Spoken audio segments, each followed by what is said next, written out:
But that's got to be Conor Laverty's selling point to the players. You know, look at what happened last year. You want more of that. You know, put the work in, stay here, because you know, as we said, if guys end up playing Tailteann Cup again, it could be the difference between a guy sticking around and saying, "Fancy a couple of months in America this summer." You know, although it might not be as easy to get into America these days as it used to be.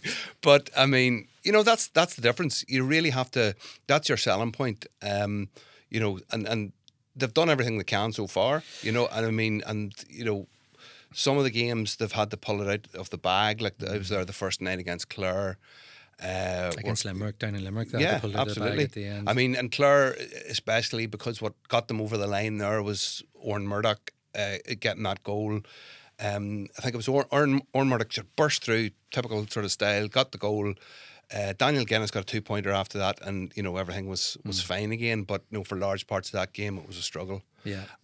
I mean, and again, even against Westmeath, where they were up at, I think we're up by 13 at one stage, and Westmeath came back at them. And I think they didn't score for the last 22 minutes. Yeah, or something. so I mean, you know, they've been, you know, on the face of it, 6 wins out of 6 is fantastic, but if you scratch a bit below the surface, there's still a wee bit of work to be done. There's still an over-reliance on the likes of Oran Murdoch and Daniel Guinness, although they have brought newer faces, fresher faces into the panel this year, which has been great, you know.